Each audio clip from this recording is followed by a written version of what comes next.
Hello students, welcome back to SS Convent School. Myself Ripudaman Singh. I will take your physics classes. Today we will start optics.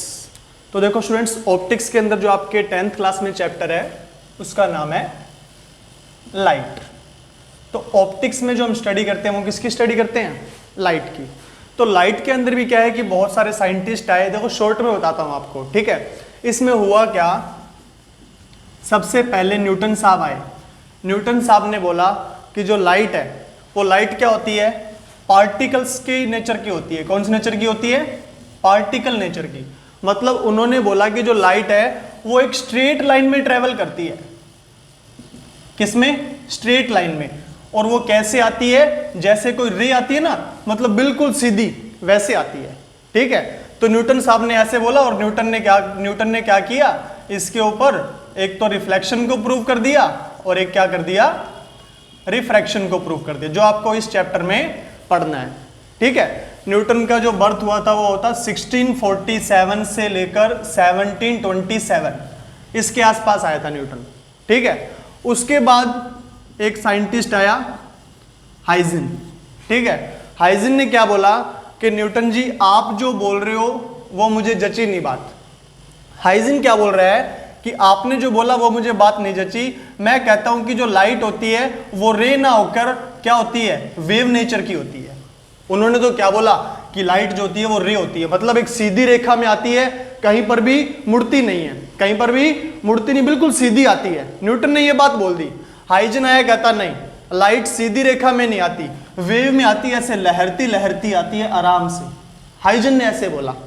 अब कुछ तो Newton, अब देखो एक तो Newton बोल रहे हैं, एक हाइजन बोल रहा है। न्यूटन उस टाइम का सचिन तेंदुलकर है ना, तो न्यूटन तो बोल रहे हैं। अब आप देखो, एक सचिन बोल रहे हैं कि आप ऐसे बैटिंग करो आप बढ़िया खेलोगे।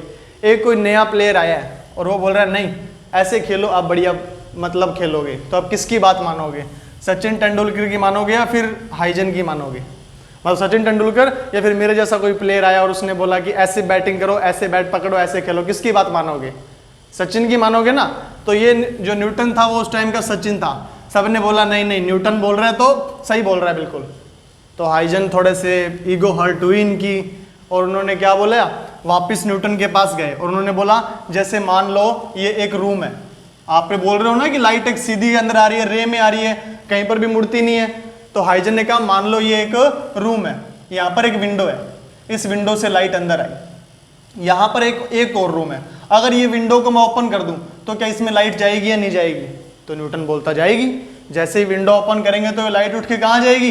इसमें भी आ जाएगी। उसने कहा इसके अंदर यहाँ पर एक और रूम बना हुआ है और यहाँ से मैंने इसकी विंडो ओपन कर दी, यहाँ से इसकी विंडो ओपन कर दी, तो क्या इसमें लाइट जाएगी या नहीं जाएगी?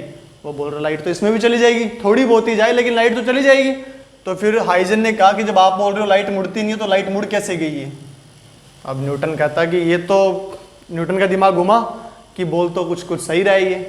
तो न्यूटन ने कहा चलो मान लेते हैं तेरी बात भी सही है, तो मुझे कुछ प्रूफ करके बता अपने से। जैसे न्यूटन ने क्या किया, रिफ्लेक्शन और रिफ्रैक्शन प्रूफ किया ना, इसने कहा तू भी कुछ प्रूफ करके बता। हाइजन कहता कोई बात नहीं मुझे टाइम दो। हाइजन गया, उसने क्या किया, आपने पास इंटरफेरेंस, जो आप 12th में पढ़ोगे इंटरफेरेंस, ठीक है, ये आपको वो क्या करके ले आया, प्रूफ करके ले आया कि मेरे फिनोमिनन से अगर लाइट को वेव नेचर मानूं तो उससे इंटरफेरेंस क्या कर सकता हूं, मैं प्रूव कर सकता हूं। जो आपके पास पोलराइजेशन वगैरह है, इंटरफेरेंस है, वो इंटरफेरेंस का मतलब समझते हो? जैसे पानी होता है, पानी के ऊपर अगर आप ऑयल गिरा दो, पानी के ऊपर आप ऑयल गिरा दो, एक फिल्म सी बन जाती है ना अलग सी, उसको इंटरफेरेंस बोलते हैं अपने। ठीक है। तो वो इसने प्रूव कर दिया। अब क्या हो गया, आधी जनता इधर, आधी जनता इधर। आधी जनता बोलती है हम न्यूटन के साथ हैं। न्यूटन ने क्या बोला है, लाइट कौन से नेचर की है, रे नेचर की है। ठीक है। और आधी जनता हाइजन के साथ, हाइजन क्या बोल रहा है, लाइट कैसे नेचर की है, वेव नेचर की है। ठीक है। हाइजन भी, मतलब हाइजन भी इसके आसपास ही पैदा हुआ था, बट छोटा है थोड़ा हाइजन इससे। ठीक है। हाइजन थोड़ा छोटा है इससे, इसके आसपास ही पैदा हुआ। हाइजन आया, हाइजन के बाद आया यंग। यंग एक साइंटिस्ट का नाम है, यंग मतलब जवान नहीं है, यंग एक साइंटिस्ट का नाम है। ठीक है। यंग ने भी बोला हाँ हाइजन सही बोल रहा है, हम तो प्रैक्टिकल को देखेंगे। हाइजन ने क्या कर दिया, यंग ने क्या कर दिया, अपना डबल स्लिट एक्सपेरिमेंट दे दिया। ठीक है। हाइजन आया। इधर न्यूटन के सपोर्ट में कौन आ गया, महान महान साइंटिस्ट आएंगे इसके सपोर्ट में, आइंस्टाइन आ गया। कौन आ गया, आइंस्टाइन। और उसने बोला कि लाइट किस में है, फोटोन के रूप में है। किसके अंदर आती है लाइट, फोटॉन्स में आती है। आइंस्टीन भी इसकी सपोर्ट में आ गया। अब सोचो, एक तरफ न्यूटन और एक तरफ आइंस्टीन, दोनों ही। आइंस्टीन किसको सपोर्ट कर रहा है? न्यूटन को। आइंस्टीन का तो अभी जन्म हुआ ना 1945 में, तो मर गया था वो अप्रोक्सीमेट इसके आसपास, तो ठीक है 55 के आसपास। तो आइंस्टीन भी किसको सपोर्ट कर रहा है? न्यूटन को। हाइजन कौन सपोर्ट कर रहा है? यंग सपोर्ट कर रहा है। अब मान लो ये स्थिति बन चुकी है पूरे विश्व के अंदर कि आधा देश तो क्या बोल रहे हैं कि लाइट किसके अंदर आ रही है? लाइट किस में आ रही है? पार्टिकल्स में आ रही है, सीधी रेखा में आ रही है। मतलब दो बातें बन चुकी है। एक तो लाइट के ऊपर चर्चा हो रही है, किसके ऊपर? कि पार्टिकल में है। पार्टिकल है मतलब रे है, मतलब क्या है? फोटोन है, मतलब किस में आ रही है? सीधी रेखा में आ रही है। दूसरी तरफ हाइजन के जो सपोर्टर है, ठीक है, वो क्या बोल रहे हैं? जैसे यंग हो गया, हाइजन हो गया, वो क्या बोल रहे हैं? नहीं, लाइट क्या है? वेव में आ रही है, ऐसे ऐसे ऐसे वेव की फॉर्म में आती है लाइट।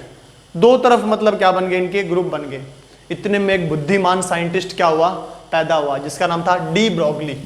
क्या था इसका नाम? De Broglie. उसने एक बहुत ही अच्छी बात बोली। उसने एक बहुत ही अच्छी बात बोली कि लाइट क्या है? लाइट क्या है? Light is made up of tiny particles. मतलब लाइट के वो छोटे छोटे पार्टिकल से बनी हुई है। मतलब किसकी बात को सपोर्ट कर रहा था वो? न्यूटन की और आइंस्टीन की। इसकी बात को सपोर्ट कर रहा है। बट वो क्या बोल रहे हैं? Whose wavelength is equals to, wavelength की नाम ले दिया उसने, whose wavelength is equals to H upon P, ऐसे उसने नाम ले दिया। मतलब उसकी जो वेवलेंथ है, उसने वेवलेंथ का नाम ले दिया। मतलब वेवलेंथ किसकी होती है? वेव्स की होती है। मतलब उसने इनडायरेक्टली दोनों की बात कर ली।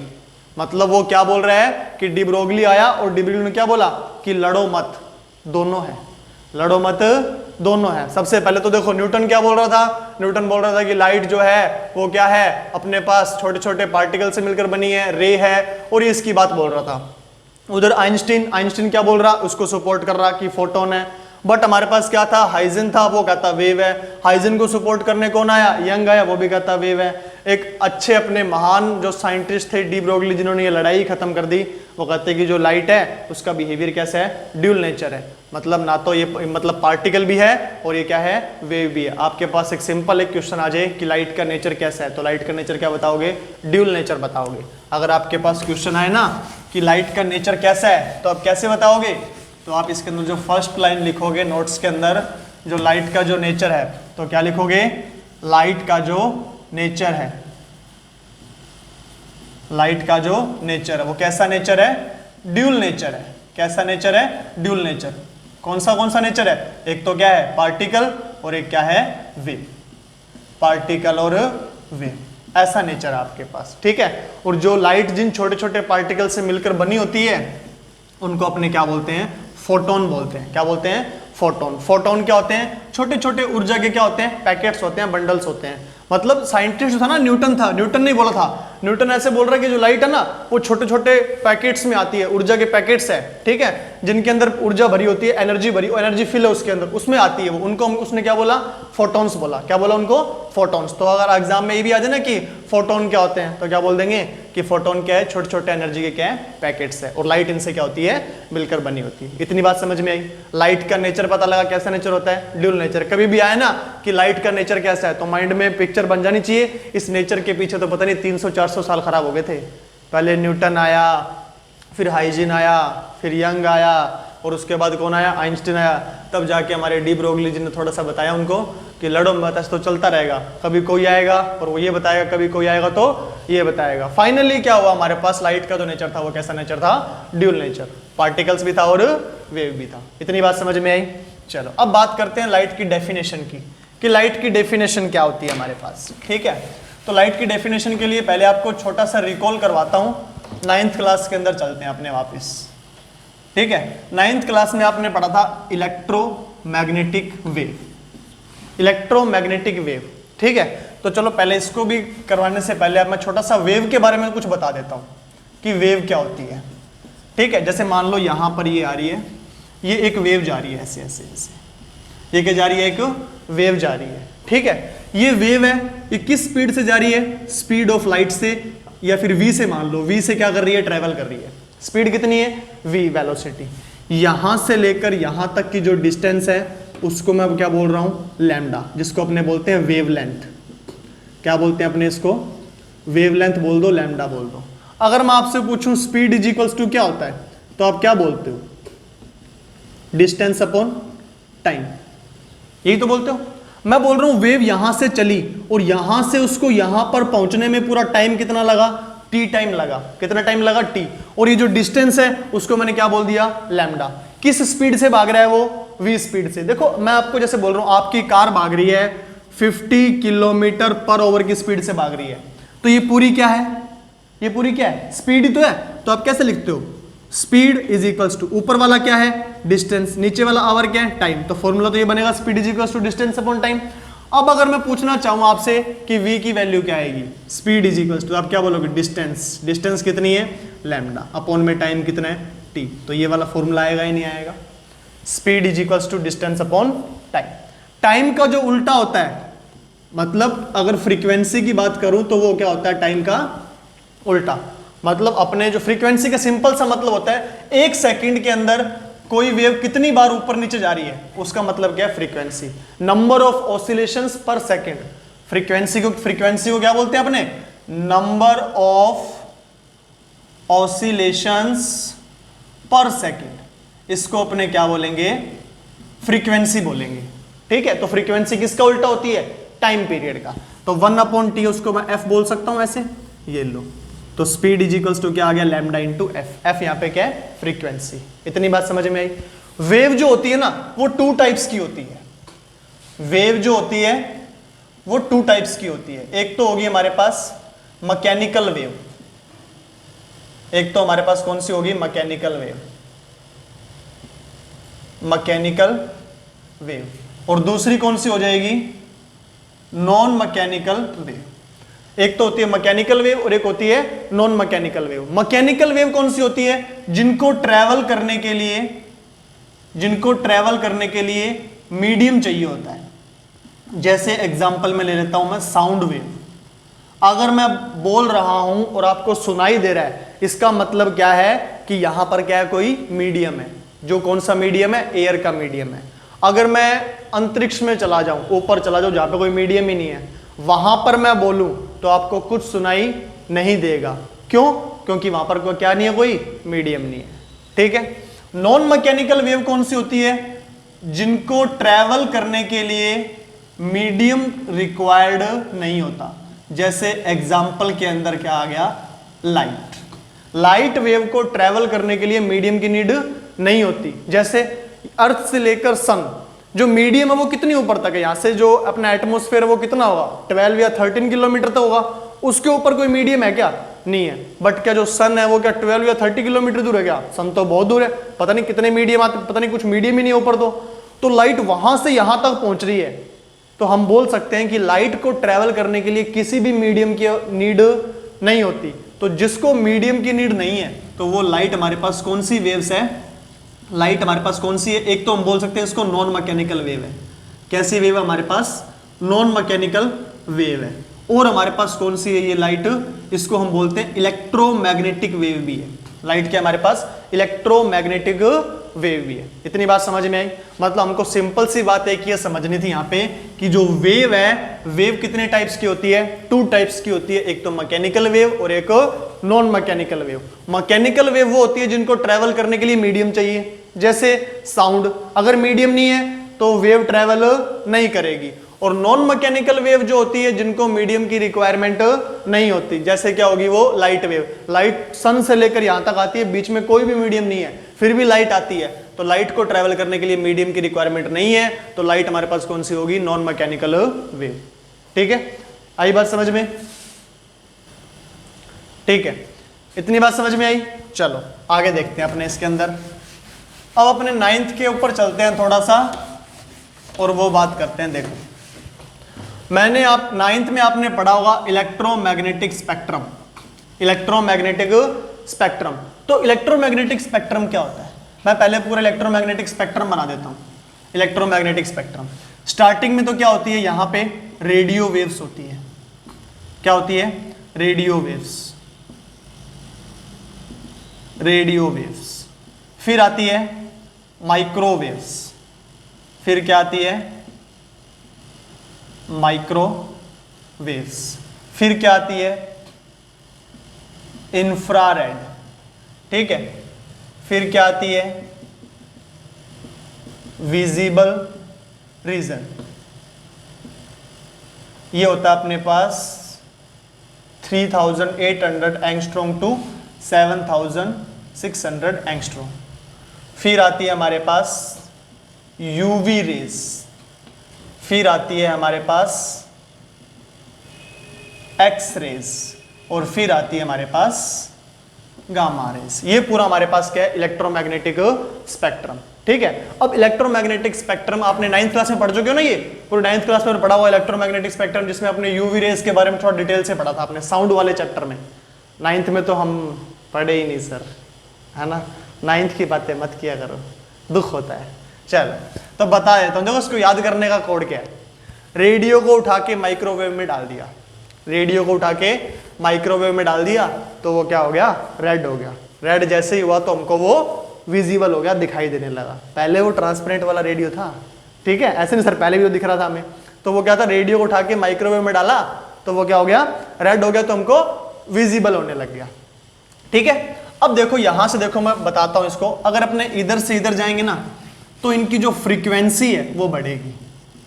आपने एक अभी फॉर्मूला पढ़ा था आपने कि velocity is equals to F lambda, पढ़ा था ना, अभी उन्होंने पढ़ाया था अपनों ने। अगर मैं यहां से लिखना चाहूं कि एफ इज इक्वल्स टू यहाँ पे वी अपॉन लैम्डा, ऐसे लिख सकता हूं। अगर एफ बढ़ रहा है तो लैम्डा क्या होगा, घटेगा, डिक्रीज होगा। इधर से इधर जाने पर एफ बढ़ेगा। अब एक बार सिंपल सी बात ध्यान में रखना कि जो वेव्स जितनी ज्यादा खतरनाक होगी ना, उनकी फ्रीक्वेंसी उतनी ही ज्यादा होगी। मुझे बताओ, ये UV rays, X rays, gamma rays, इनमें से खतरनाक ज्यादा कौन सी है? सिंपल सी बात, देखो सबसे पहले रेडियो वेव्स की बात करते हैं। रेडियो वेव्स जो रेडियो में से निकलती है, पुराने टाइम में तो लोग रेडियो को कान के पास लगा के ऐसे सुनते थे, रेडियो को ऐसे शोल्डर पे लेके घूमते रहते थे और सुनते रहते थे उसको, है ना। तो क्या वो रेडियो वेव्स खतरनाक थी क्या? नहीं थी, वो तो हमारे बिल्कुल कान के पास ही थी, नहीं थी ना खतरनाक। थोड़ा आगे गए हम, और क्या दिखाई देती थी क्या? दिखाई भी नहीं देती थी, है ना। आगे गए माइक्रोवेव। माइक्रोवेव में सब्जी वगैरह गर्म करते हो, उसके अंदर है ना हाथ को ऐसे डाल देते हो, सब्जी निकाल लेते हो ऐसे, तो क्या हाथ छलनी छलनी हो जाता है क्या? कुछ नहीं हुआ ना, मतलब ये भी हमारे लिए इतनी खतरनाक नहीं है। इंफ्रारेड, रिमोट देखा आपने, टीवी रिमोट के अंदर से जो क्या माइक्रोवेव दिखाई देती है क्या? नहीं दिखाई देती। इंफ्रारेड, इंफ्रारेड मतलब जो रिमोट से निकलती है ना, अपने बोल रहे हमको देखना है डोरेमोन, क्या देखना है? डोरेमोन, ठीक है। और सामने अपना भाई आ गया ऐसे, नहीं जानने दूंगा मैं ऐसे, है ना, ऐसे आगे खड़ा हो गया ना कि मैं उसको नहीं देखने दूंगा। अपने क्या करते हैं, ऐसे ऐसे रिमोट को चलाते हैं ऐसे ऐसे, तो क्या उसके पेट में छलनी हो जाता है क्या? नहीं होता ना। क्या वो इंफ्रारेड जो अपने पास वेव्स है वो हार्मफुल है क्या? नहीं है, ठीक है। आगे चलते हैं अपने विजिबल रीजन पे।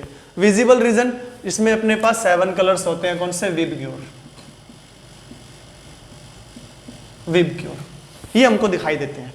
वॉयलेट कलर, इंडिको, ब्लू, ग्रीन, येलो, ऑरेंज और रेड, विबग्योर। इसी सीक्वेंस में याद रखने हैं विबग्योर, ऐसे नहीं यहां से विबग्योर लिख दो। ये क्यों ऐसे लिख रहा हूं? क्योंकि देखो फ्रीक्वेंसी इधर से जाने पर क्या हो रही है? इंक्रीज हो रही है। अगर फ्रीक्वेंसी इंक्रीज हो रही है तो वेवलेंथ क्या हो रही है? डिक्रीज हो रही है। देख भी लो, 7600 है ना, कम हो गया 3800। वेवलेंथ क्या हो रही है? डिक्रीज हो रही है, मतलब ये दिखाई दे रहा है। इसीलिए इसका नाम क्या है? Visible region. इसी को हम क्या बोलते हैं? लाइट बोलते हैं। मतलब इतना इतना पोर्शन है ना, इतना इतना पोर्शन, यहां से, ये जो अपने पास यहां से लेकर यहां तक का पोर्शन है, ये क्या है? लाइट है।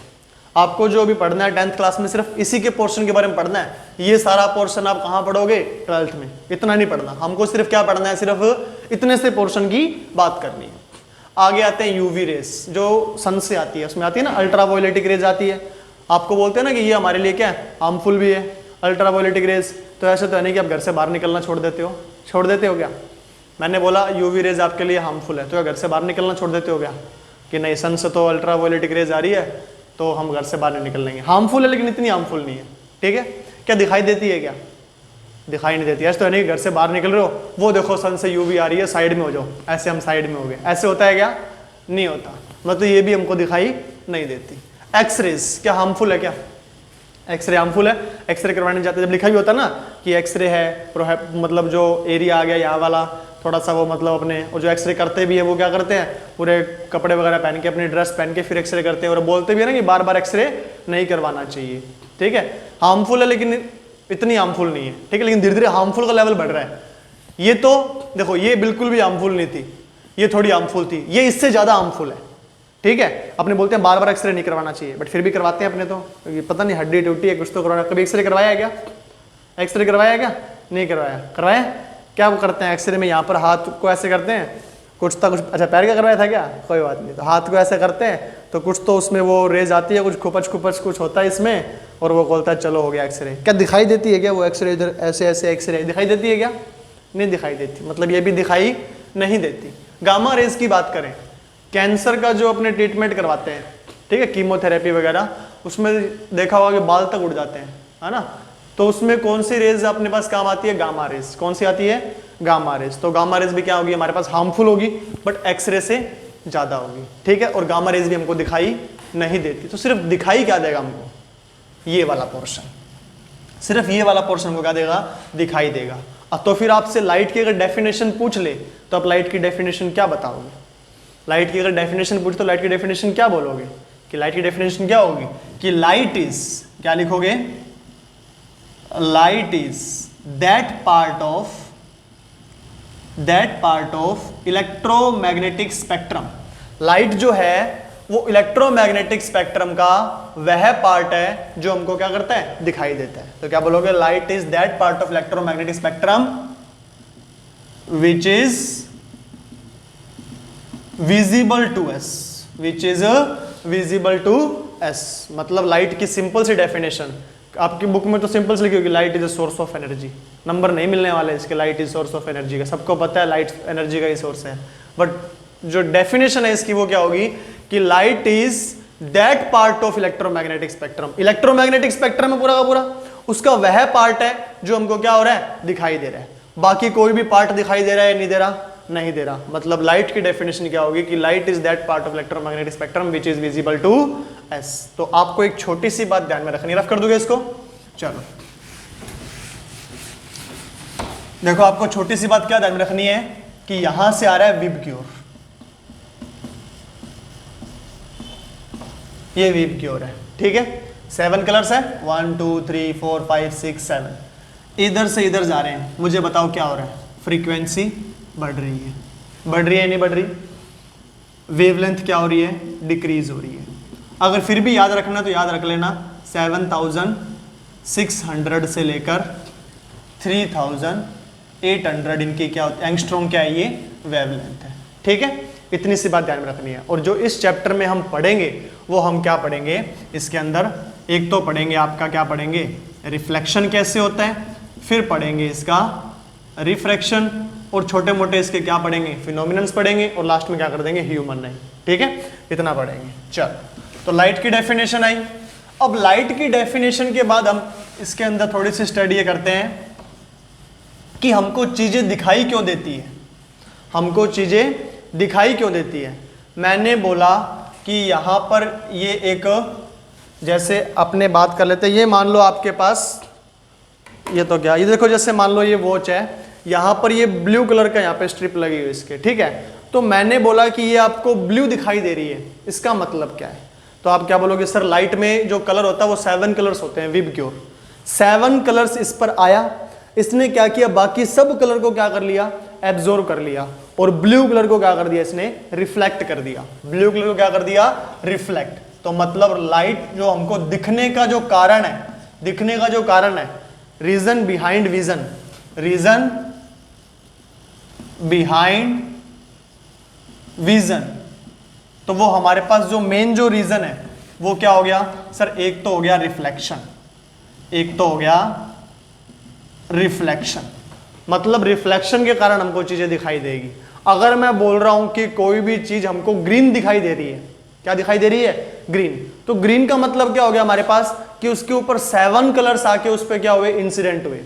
जैसे मैं बोल रहा हूं यहां पर एक बैलून है, ये ग्रीन कलर का है, तो आप क्या बोलोगे कि सर इसके ऊपर 7 कलर्स आए, 7 कलर्स में से सारे कलर इसने अब्जॉर्व कर लिए, बट कौन सा कलर इसने रिफ्लेक्ट कर दिया? रिफ्लेक्ट कौन सा कलर किया इसने? ग्रीन। जो कलर वो रिफ्लेक्ट कर देगा वही हमको क्या देगा? दिखाई देगा। आई बात समझ में? अगर कोई चीज हमें ब्लैक दिखाई दे रही है, मतलब लाइट आई, सारे कलर एब्जॉर्व किए, ब्लैक को क्या कर दिया? उसने रिफ्लेक्ट कर दिया। कोई चीज हमको व्हाइट दिखाई दे रही है, सारी लाइट आई, सारा एब्जॉर्व कर लिया, व्हाइट उसने रिफ्लेक्ट कर दिया। कोई हमको पर्पल दिखाई दे रही है, कोई ऑरेंज दिखाई दे रही है। मतलब क्या है कि उसने उस कलर को क्या कर दिया, रिफ्लेक्ट कर दिया, उसने उस कलर को एब्जॉर्ब नहीं किया। तो पहला रीजन तो क्या हो गया, रिफ्लेक्शन। दूसरा रीजन क्या होता है, दूसरा रीजन क्या होता है हमारे पास, टेम्परेचर ड्यू टू ओवन। मतलब खुद का क्या होता है, उसका कुछ टेम्परेचर होता है, उसके कारण भी क्या देती है, वो दिखाई देती है।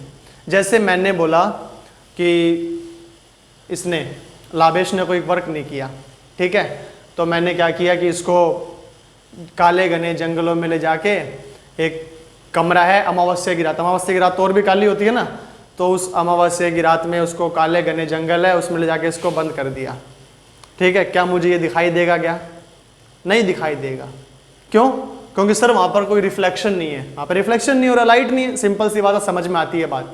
अगर मैं उसी रूम के अंदर एक मेरे पास क्या है, ये हॉट आयरन रोड है, क्या है ये, hot iron rod, hot iron rod. Iron rod को जब हॉट करते हैं तो वो कैसी हो जाती है पता है ना, बिल्कुल लाल हो जाती है ना। इसको अब लाभेश को तो वापस ले आए, इस हॉट आयरन रोड को उसी जंगल के अंदर, वही अमावस्या की रात, वही काला सा रूम, रूम में भी पेंटिंग की हुई है काली काली, इसको वहां ले गए, क्या ये दिखाई देगी रोड, रोड दिखाई दे रही है, बट लाभेश जी दिखाई नहीं दी। क्यों, ऐसा क्यों, लाइट तो पहले भी नहीं थी, लाइट तो अभी भी नहीं है, अब क्यों दिखाई दिया, क्योंकि इसकी जो रेडिएशन है, रेडिएशंस जो हीट है, हीट के कारण वो क्या कर रहा है, रेडिएशंस इमिट कर रहा है, तो उसके कारण दिखाई दे रहा है। तो पहला रीजन तो लिख सकते हैं अपने इसके अंदर रिफ्लेक्शन, दूसरा लिख सकते हैं इसके अंदर radiation due to own temperature. क्या लिखेंगे इसके अंदर, radiations, radiation due to own temperature, मतलब खुद के टेम्परेचर के कारण वो क्या करता है, कुछ रेडिएशंस को इमिट करेगा, तो उसके कारण भी वो हमें दिखाई देगा। बट आपको पता होना चाहिए दिखने के कारण क्या क्या है, तो ऐसे नहीं दिखने का एक ही कारण है, नहीं, दिखने का कारण रिफ्लेक्शन तो है ही, साथ साथ में क्या है, radiation due to own temperature. आई बात समझ में। तो चलो इसी पर एक क्वेश्चन ले लेते हैं, छोटा सा क्वेश्चन। वो एक आता है ना, वो साइंस फैक्ट्स आता है, एक कौन चैनल पे आता है वो, साइंस फिजिक्स के साथ वो आता है कुछ, तो वही है, अगर देखा हो तो बोलना मत। यहाँ पर एक बैलून है, ये रेड कलर का है और ये कौन से कलर का है, ग्रीन कलर का है, ठीक है। ये लेजर लाइट है, लेजर लाइट देखिए क्या, लेजर लाइट नहीं देखी क्या, जो मेले के अंदर मिलती है ना, ऐसे लाइट जाती है, रेड कलर की लेजर लाइट है। कैसी है, रेड कलर की, बटन दबाते ऐसे निकलती है, लाइट निकलती है, रेड कलर की क्या है हमारे पास, लेजर लाइट है ये, ठीक है। ये इसके ऊपर क्या हो रही है, इंसिडेंट हो रही है, क्या हो रही है, इंसिडेंट हो रही है। मैं कह रहा हूं कि पहले कौन सा बैलून फटेगा, ये बता दो, सिंपल सी बात पूछ रहे हैं, पहले कौन सा बैलून फटेगा, रेड वाला बैलून फटेगा या ग्रीन वाला फटेगा। तो इसके अंदर अपने ध्यान से देखें कि ग्रीन बैलून दिख रहा है, इसका मतलब क्या है कि ये सारे कलर को क्या कर रहा है, एब्जॉर्व कर रहा है, बट ग्रीन कलर को क्या कर रहा है, वो रिफ्लेक्ट कर रहा है। मतलब क्या कर दिया, रेड लाइट आ रही है इसके ऊपर, कैसी लाइट आ रही है, ये रेड लाइट आ रही है, तो रेड लाइट आई और उसने क्या कर दिया, उसको तो क्या कर दिया, एब्जॉर्व किया या रिफ्लेक्ट किया, मुझे ये बताओ। रिफ्लेक्ट नहीं किया, ये सिर्फ किसको रिफ्लेक्ट करेगा, ग्रीन को रिफ्लेक्ट करेगा। तो ये तो सिर्फ किसको रिफ्लेक्ट कर रहा है, ग्रीन को, मतलब रेड आई तो उसको तो क्या कर लेगा, ये एब्जॉर्ब कर लेगा, सिर्फ ग्रीन को ही तो क्या करेगा, ये रिफ्लेक्ट करेगा। अगर मैं रेड बैलून की बात करूं तो रेड बैलून में क्या है, जितनी भी लाइट आएगी, रेड का मतलब क्या है कि जितनी भी इसके ऊपर लाइट आ रही है उसमें से रेड कलर को क्या कर रहा है, वो रिफ्लेक्ट कर रहा है। अब यहां पर कैसी आ रही है लाइट, ये रेड ही तो आ रही है, मतलब रेड को एब्जॉर्ब नहीं करेगा, क्या कर देगा, वो इसको रिफ्लेक्ट कर देगा, क्या कर देगा, रिफ्लेक्ट। तो जब इस पे लाइट आई उसको रिफ्लेक्ट कर दिया, तो इसने अपनी एनर्जी बढ़ाई क्या, नहीं बढ़ाई।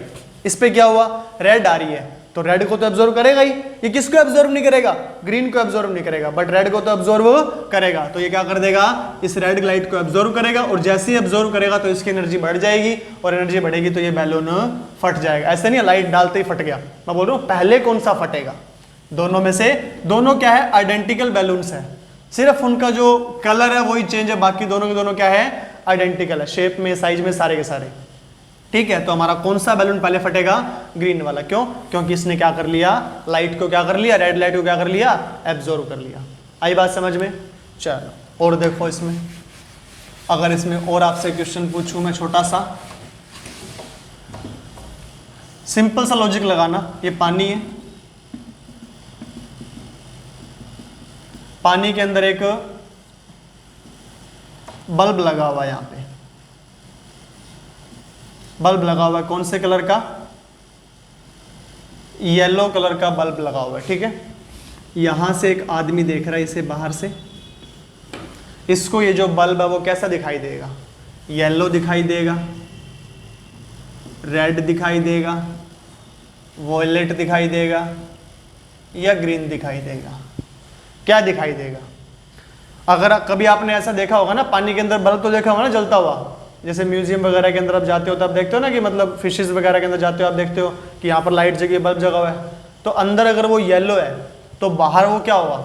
येलो दिखेगा या कलर चेंज हो जाएगा? येलो ही दिखेगा। मतलब यहाँ पर ये जो बैलून है पानी के अंदर क्या दिखता है? येलो ही दिखता है। बट इसका रीजन क्या है? अगर मैं आपसे बात करता हूं कि लाइट जो है वो एक मीडियम से अगर दूसरे मीडियम में जाती है, एक मीडियम से दूसरे मीडियम में जाती है, तो उसकी फ्रीक्वेंसी चेंज नहीं होती, उसकी फ्रीक्वेंसी चेंज नहीं होती। और colour is the property of frequency. जो कलर है वो किसकी प्रॉपर्टी के ऊपर डिपेंड करता है? फ्रीक्वेंसी पर। तो आप नहीं बोल सकते कि फ्रीक्वेंसी चेंज नहीं होती इसलिए भी कलर चेंज नहीं होगा। सिंपल पूछ सकता है, ठीक है। तो चलो इसके अंदर अपने स्टार्ट कर लेते हैं, जो भी अपना चैप्टर है उसके अंदर एक छोटा सा लॉजिक पूछता हूं आपसे। ये पानी है,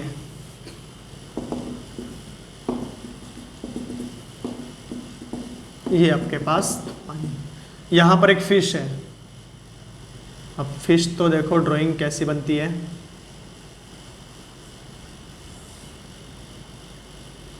ऐसी है क्या फिश? बहुत सुंदर है फिश है यहाँ पे ये, ठीक है। और यहाँ पर एक आदमी खड़ा है, ये आदमी इस पानी में देख रहा है, ये पानी बिल्कुल साफ। क्या इसको फिश दिखाई देगी? क्या इस आदमी को फिश दिखाई देगी? हाँ। क्या इस फिश को आदमी दिखाई देगा? मछली अंधी थोड़े ना है, मछली को भी तो आदमी दिखाई देगा ना। क्या इस फिश को आदमी दिखाई देगा? हाँ। अगर आदमी ध्यान से देखना चाहे तो क्या इस पानी में उसको हल्की हल्की खुद की अपनी जो इमेज है वो भी दिखाई देगी? मतलब अगर इस आदमी की बात करूं तो इस आदमी को जो फिश दिखाई दे रही है, फिश इसको दिखाई दे रही है मान लो 99.99%, मतलब फिश इसको बिल्कुल क्लियर दिखाई दे रही है। 99.99% उसको क्या दिखाई दे रही है? फिश दिखाई दे रही है, ठीक है। अगर मैं बात करूं कि वो ध्यान से देखे, बिल्कुल ध्यान से, तो 0.1% उसको अपनी पिक्चर भी दिखाई देगी इस पानी के अंदर, ठीक है। मतलब मैं ये बोल रहा हूं कि इस आदमी की आंख से एक लाइट गई, इस आदमी की आई से क्या निकली? लाइट्स निकली। तो कुछ लाइट तो क्या होगी? रिफ्लेक्ट होगी, कुछ लाइट तो क्या होगी? रिफ्लेक्ट होगी। तो रिफ्लेक्शन के कारण उसको क्या दिखाई दी? अपनी इमेज दिखाई दी। तो रिफ्लेक्ट होके वापस आई, उसको अपनी इमेज दिखाई दी। और मैं बोल रहा हूं इसको फिश भी दिखाई दी। फिश कब दिखाई दी? जब लाइट एक मीडियम से दूसरे मीडियम में एंटर कर गई।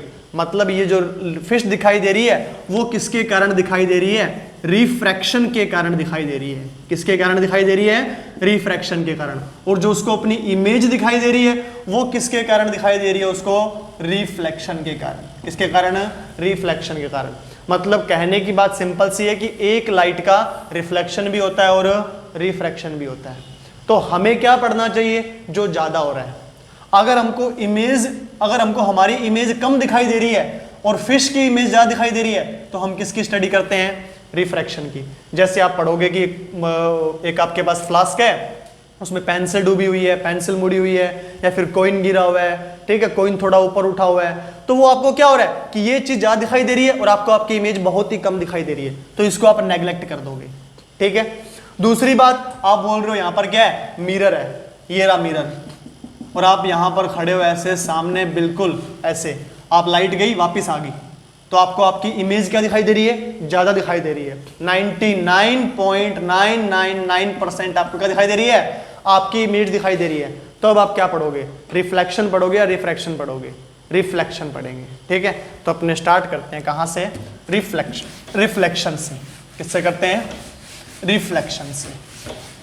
तो रिफ्लेक्शन की देखो, वैसे तो डेफिनेशन आप बुक में देखना चाहो तो अलग अलग बुक में अलग अलग डेफिनेशन है, बट शॉर्ट वर्ड में इतना समझा देता हूं मैं कि sending back of light in same medium, sending back of light in same medium is called reflection. मतलब क्या है इसका, मैं बोल रहा हूं कि यहां पर एक मीडियम था दूसरा, ठीक है, मैंने यहां पर क्या कर दिया, सिल्वर से पॉलिश कर दी। ये ग्लास था ना, इस ग्लास को मैंने क्या कर दिया, सिल्वर से पॉलिश कर दिया। यहां से लाइट आई, ये लाइट आई, अब ये इस मीडियम में नहीं जा पाई, वापस किसी मीडियम में आ गई, इसी मीडियम में आ गई। मैंने क्या लिखा, sending back of light in same medium, जिस मीडियम से आ रही है उसी मीडियम में वापस चली गई। तो लाइट का जो ये फिनोमिना है उसको हम क्या बोलते हैं, रिफ्लेक्शन बोलते हैं। क्या बोलते हैं, रिफ्लेक्शन। अब बुक में डेफिनेशन क्या होगी कि यहाँ पर एक ये सरफेस है, इस सरफेस पर लाइट क्या हो रही है, इंसिडेंट हो रही है, और फिर वो क्या हो रही है, रिफ्लेक्ट होकर उसी मीडियम वापस आ रही है, उसको हम रिफ्लेक्शन बोलते हैं। अलग अलग बुक्स में अलग अलग डेफिनेशन है। छोटी सी बात ध्यान में रखो कि sending back of light in same medium, उसी मीडियम में लाइट क्या आ रही है, वापिस आ रही है, तो उसको हम क्या बोलते हैं, रिफ्लेक्शन बोलते हैं। छोटी सी बात ध्यान रखो, जहां से वो रिफ्लेक्शन हो रही है, मतलब ये अपने सरफेस है, इस सरफेस को अपने क्या बोलते हैं, रिफ्लेक्टिंग सरफेस बोलेंगे। क्या बोलेंगे इसको, रिफ्लेक्टिंग सरफेस, ठीक है।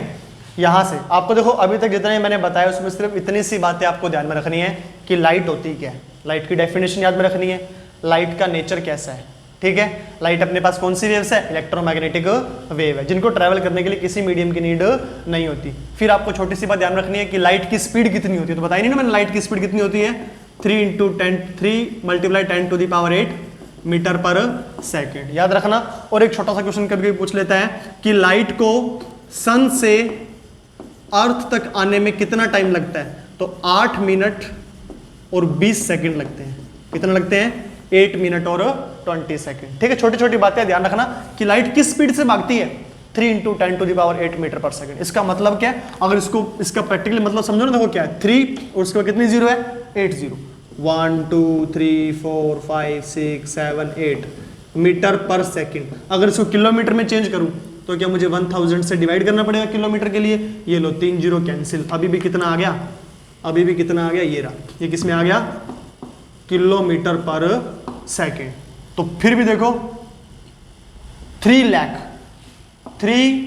लाख किलोमीटर पर सेकंड। मैंने बोला एक लाइट कितने किलोमीटर दूर भागी, 3 लाख किलोमीटर दूर। इतनी तेज लाइट क्या हो रही है, भाग रही है, इतनी तेज स्पीड है। आपने बोला एक, यहां से जयपुर कितने किलोमीटर दूर है, 400 किलोमीटर। आप बोलोगे एक, क्या आप यहां से जयपुर भाग जाओगे, क्या नहीं भाग पाओगे, रॉकेट में जाओगे तो भी नहीं भाग पाओगे, है ना। इतना तो लाइट किससे भाग रही है, आपने बोला एक, लाइट भागी 3 लाख किलोमीटर दूर। इतनी तेज लाइट चल रही है और फिर भी उसको सन से अर्थ तक आने में कितना टाइम लग रहा है, 8 मिनट 20 सेकंड। तो सोच लो सन अर्थ से कितना दूर है। बात समझ में आ रही है ना कि लाइट की स्पीड कितनी तेज है, बहुत तेज है, फिर भी उसको आने में इतना सारा टाइम लग रहा है। मतलब सिंपल सी बात है कि सन से अर्थ बहुत दूर है। आप अगर आपको डिस्टेंस निकालनी है एग्जैक्ट कि सन से अर्थ कितना दूर है, तो आप यहां से क्या करोगे, speed is equals to distance upon time. यहां से डिस्टेंस इज इक्वल्स टू क्या आ जाएगा, स्पीड इंटू टाइम। तो स्पीड कितनी है, 3 × 10⁸, और टाइम कितना है, 8 मिनट 20 सेकंड है ना, तो इसको पूरे को सेकंड में कन्वर्ट कर लो। तो 8 मिनट्स में कितने सेकंड हो जाएंगे हमारे पास, 480 और 20 कितना हो गया, 500। ये लो, इतना मीटर दूर है ये, 5 3 = 15 × 10⁻10 मीटर दूर है। इतना मीटर हमारे पास क्या है, सन से अर्थ दूर है। आई बात समझ में। तो ये है, तो छोटी छोटी बातें ये आपको ध्यान में रखनी है, ठीक है। चलो कहाँ पहुंच गए, अपने क्या कर रहे थे, ये लो। तो लाइट रिफ्लेक्शन की डेफिनेशन याद रहेगी आपको। रिफ्लेक्शन क्या है, sending back of light in same medium is called reflection, ठीक है। अब रिफ्लेक्शन के लिए यहां से जो ये रे आ रही है, ये जो अपने पास सरफेस है जहां से रिफ्लेक्ट हो रहा है उसको क्या बोलते हैं अपने, रिफ्लेक्टिंग सरफेस। ये जो रे आती है, आने वाली रे को क्या बोलते हैं अपने, इंसिडेंट रे। क्या बोलते हैं अपने इसको, इंसिडेंट रे। यहां से रे आ रही है, यहां से रिफ्लेक्ट हो रही है, तो रिफ्लेक्ट हो रही है तो क्या हो जाएगी ये, रिफ्लेक्टेड रे। कौन सी रे हो जाएगी, रिफ्लेक्टेड रे। ये होता है हमारा नॉर्मल। क्या होता है ये, नॉर्मल। एक बात ध्यान में रखना, जो नॉर्मल होता है वो ऑलवेज आपकी रिफ्लेक्टिंग सरफेस के क्या होता है, परपेंडिकुलर होता है। क्या होता है, परपेंडिकुलर। अगर मैं ऐसे बनाता, ये आपकी रिफ्लेक्टिंग सरफेस है लाइट ऐसे आई, ऐसे चली गई, ये आपकी कौन सी रे होगी बताओ मुझे? Incident ray. कौन सी रे है ये? Incident ray. बात समझ में आ रही है? ये आपकी कौन सी रे होगी? Reflected ray. कौन सी रे होगी ये? Reflected ray. ये क्या होगी आपकी? Reflecting surface. नॉर्मल कहां होगा? ऐसे बनेगा क्या नॉर्मल? नॉर्मल क्या बनेगा? इस सरफेस के परपेंडिकुलर बनेगा, ताकि ये एंगल क्या बन जाए आपका? 90 बन जाए। बात समझ में आ रही है? जो नॉर्मल होगा ऑलवेज रिफ्लेक्टिंग सरफेस के क्या होगा?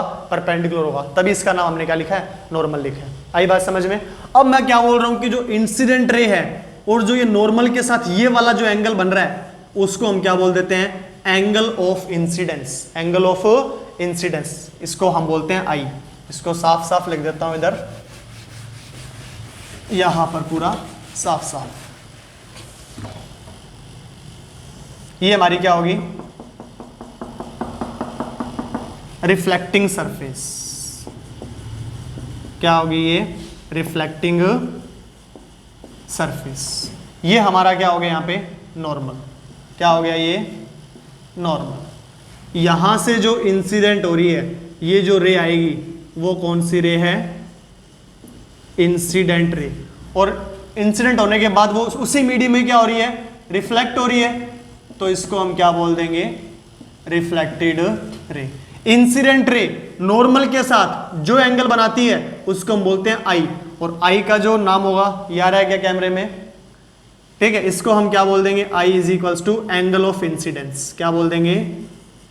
Angle of incident. ठीक है, और ये जो रिफ्लेक्टेड रे है वो जो नॉर्मल के साथ एंगल बना रही है उसको हम क्या बोलेंगे? आर। जो आर होगा वो हमारा क्या होगा? Angle of reflection. Angle of incidence, angle of reflection. आई बात समझ में? तो ये हमारे पास देखो, रिफ्लेक्शन लिखोगे आपके पास कभी भी आएगा ना, तो वो क्या बोलेगा कि रिफ्लेक्शन क्या होता है वो बताओ, और रिफ्लेक्शन के लॉ लिखो, रिफ्लेक्शन के लॉज बताओ।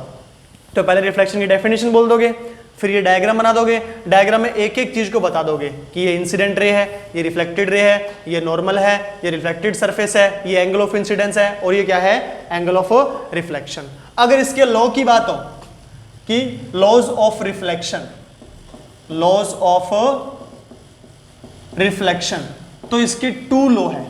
पहला लॉ देखो क्या बोलता है, यहीं से समझ में आएगा। पहला लॉ क्या बोलता है? अगर मैं बोल रहा हूं यहां पे ये इंसिडेंट रे आ रही है, ये क्या आ रही है? इंसिडेंट रे यहां पर आ रही है, और क्या आ रही है? रिफ्लेक्टेड रे, ये भी यहीं से जा रही है, और मैं बोल रहा हूं क्या आ रहा है? नॉर्मल आ रहा है, ये भी यहीं पर आ रहा है। तो क्या मैं बोल सकता हूं क्या? Incident ray, reflected ray and normal all lies on the same plane. All lies on the same plane. तीनों तीनों सेम प्लेन में ना, ये भी यहां पर, ये भी यहां से, ये भी यहां से, तीनों के तीनों यहां पर आ रहे हैं। ये लाइट यहां से ऐसे आई, ये लाइट यहां से ऐसे गई, और ये नॉर्मल, तीनों के तीनों क्या आ रहे हैं? इस प्लेन में आ रहे हैं। तो मैं क्या बोल सकता हूं यहां पे? पहला जो लो आएगा वो क्या आएगा? इंसिडेंट रे, और क्या हो जाएगा? Reflected ray and normal all lies in the same plane. मतलब तीनों के तीनों क्या है? सेम प्लेन में है। आई बात समझ में? दूसरा लो देखो क्या बोलता है? Angle of incidence is equals to angle of reflection. अगर ये 45 तो ये भी 45, ये 30 तो ये भी 30, ये 40 तो ये भी 40। मतलब सिंपल सी बात है, सेकंड लॉ क्या हो जाएगा? Angle of I is equals to angle of R. जो एंगल ऑफ इंसिडेंस है वो एंगल ऑफ रिफ्लेक्शन के क्या हो जाएगा? इक्वल हो जाएगा। आई बात समझ में? ये हम क्या हो गया हमारा? रिफ्लेक्शन। अब रिफ्लेक्शन में पढ़ेंगे क्या क्या? सबसे पहले पढ़ेंगे प्लेन मिरर। क्या पढ़ेंगे हम? Plane mirror. ठीक है, तो रिफ्लेक्शन में पढ़ेंगे सबसे पहले प्लेन मिरर।